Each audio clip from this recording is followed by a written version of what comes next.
පන්දක් නැකපන් පල්ලම ගැන ඔබ හිතන්න එපා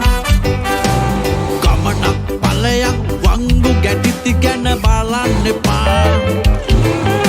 එවදන් දෙසන උන් ගැන උඹ එච්චර දැවෙන්න එපා ගමන පැහැදිලි පුරන උම් පුරයි සැලෙන්න එපා